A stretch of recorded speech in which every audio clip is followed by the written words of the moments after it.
د خیبر پښتونخوا په جنوبي ضلع بنو کې د پښتون قام تر څار لاندې درې ورځنۍ جرګه کښې ګډون کوونکو مېرمنو وویل دوی په دې خوشحاله دي چې نه یوازې د جرګې ته راغوښتې سوې بلکې دوی ته پوره برخه ورکړی شوې او اورېدل شوې هم دي. پښتون قامي جرګه و دغه زه په دایم آفرین وایم چې اول ځل په دې جرګه کې وزنانو ته بلنه ورکړې ده او له مختلفو علاقو راغلي دي. جنوبي پښتونخوا کې له کوټې لکه له سفلا له ژوبه د خانوزۍ او د خیبر پښتونخوا زنانې راغلي دي. په دې جرګه کې یو شمېر پښتنو زنانو ګډون درلودو او جرګه ته ویناګانې هم وکړې.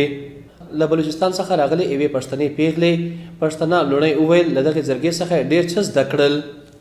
اول ځل دی چې په دغو جرګو کې زموږ پښتنو خویندو میندو برخه اخیستې ده، په دریځ باندې خبرې کړې دي او یو دا ډېره د فخر خبره ده چې زموږ پښتني خویندې زموږ له مشرانو سره د مخ په صفو کې ناستې وي. دا ډېره د فخر خبره ده چې زموږ پښتني خویندو له دا حق ورمیلاو شوی دی، دا برخه ورکول شوې ده چې دوی د خپل حق د خپل مسلو په باره کې په یو ډېره غټه لویه جرګه کې دوی خپلې مسلې ورسره شیر کړي او هغه ته د پای ټکي کېږدي.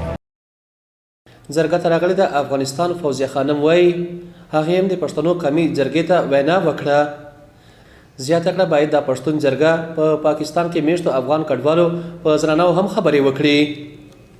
زه د خپل د افغانانو د ښځو دلته چې مهاجر خلک د هغوی ستونزو مسایلو لپاره په تعلیم کې هم دوی ډېر وروسته پاتې دي او نور داسې ډېر مسایل دي چې اوسني مهاجرې لري دلته کې.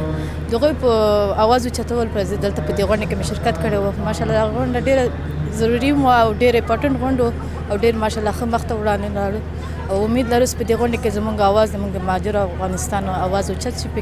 د پښتونخوا ملي عوامي ګوند لخوا رابلل شوې د درې ورځنۍ جرګه کښې زنانو په پراخه کچه سره خبرې وکړې او په جرګه کښې زنانو ته تعلیم، اقتصاد او جایداد کې برخه ورکولو وړاندیزونه هم وړاندې کړل او مشرانو هم دوی ته په خپلو ویناګانو کښې د دوی حقونو ورکولو پوره ژمنه وکړه.